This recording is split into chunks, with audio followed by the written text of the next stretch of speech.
یہ جو تہوار ہے عید، اصل میں ہم لوگ 30 دن اپواس رکھتے ہیں، جس کو آپ روزہ کہہ لیجئے۔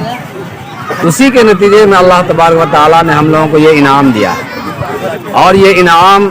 ایسا انعام ہے جو پورے ہندوستانی نہیں بلکہ پورے دنیا کے لوگ اس میں شامل ہوتے ہیں، وہ کسی بھی مذہب کے، دھرم کے ہوں، کوئی بھی ذات کے ہوں، کسی بھی طرح کے ہوں، ہندو ہو، مسلم ہو، سکھ ہو۔ خاص کر کے ہندوستان میں ہم لوگ اس موقع سے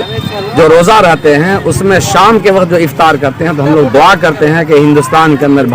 بھائی چارگی، امن و امن قائم رہے۔ جس طریقے سے آزادی کے بعد ہم لوگ بھائی چارگی کے ساتھ ہندوستان میں رہے، جب تک ہم لوگ جیوت رہیں، ہندوستان کے اندر جئیں، ہندوستان میں میری حیات رہے، تب تک ہم لوگ بھائی چارگی، آپسی سوہاد کو بنائے رکھیں۔ اسی کے انعام میں ہمیں اللہ تبارک و تعالیٰ نے ایک عید یعنی تہوار منانے کا ایک پیغام دیا کہ آپ 30 روزہ رہنے کے بعد آپ ایک دن خوشی مناؤ۔ اسی خوشی کے دن کو ہم لوگ عید کہتے ہیں، تہوار کہہ لیجئے، پرب کہہ لیجئے۔ آج کے دن جو آپ نے کور کیا، سب سے پہلے تو میں آپ کے چینل کو بھی شکریہ کہنا چاہتا ہوں کہ آپ ہمارے اس تہوار کو کور کرنے کے لیے آئے۔ تو اس میں جو ہم لوگ دعا کرتے ہیں وہ پورے امن اور بھائی چارگی کی دعا کرتے ہیں کہ یا اللہ، ہندوستان کے اندر جتنی بھی قوم رہتی ہے، کسی بھی ذات برادری کو، اس میں کوئی اونچ نیچ، کوئی بھید بھاؤ کچھ نہیں، سب ہم لوگ ایک ہیں، یعنی کہ ایک ماں کے لال ہیں۔ ہم لوگ اس میں یہ پیغام دیتے ہیں اور دعا کرتے ہیں۔ آپ نا میرا نام محمد اکرم۔ دیش واسیوں کا سندیش دینا چاہ رہے ہیں عید پرو کو لے کر؟ دیکھیے، اس پرو کو لے کر کے خاص کر کے یہ مسلم کا پرو ہے، لیکن یہ ہمارے ہندوستان میں ہم لوگ جو ہے سبوں کے لیے دعائیں خیر کرتے ہیں۔ جیسا کہ آپ کو ابھی مولانا اکرم نے آپ کو بتائے، یہ عوام کے لیے ہے، سبوں کے لیے ہے، ہر غریب اور امیروں کے لیے ہے۔ خاص کر کے عید کی نماز میں جو ہے سب سے مول چیز جو ہے وہ فطرہ ہے۔ وہ فطرہ کیا ہے، اس کو جاننا ہے کہ جب ہم لوگ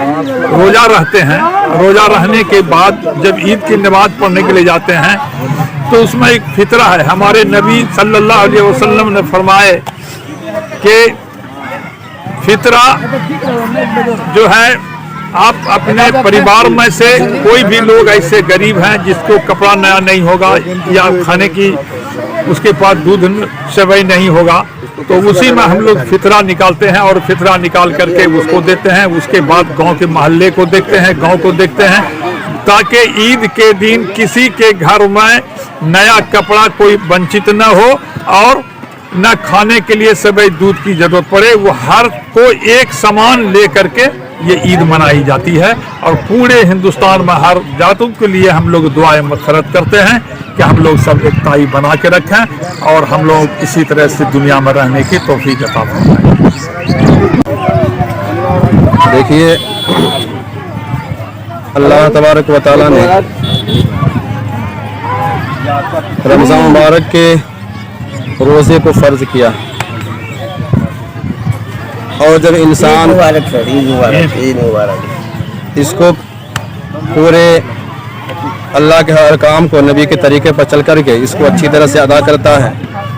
تو یہ اللہ تبارک و تعالیٰ کی طرف سے ایک بندے کے لیے ایک انعام ہے جو اللہ اپنے بندے کو عطا کرتے ہیں۔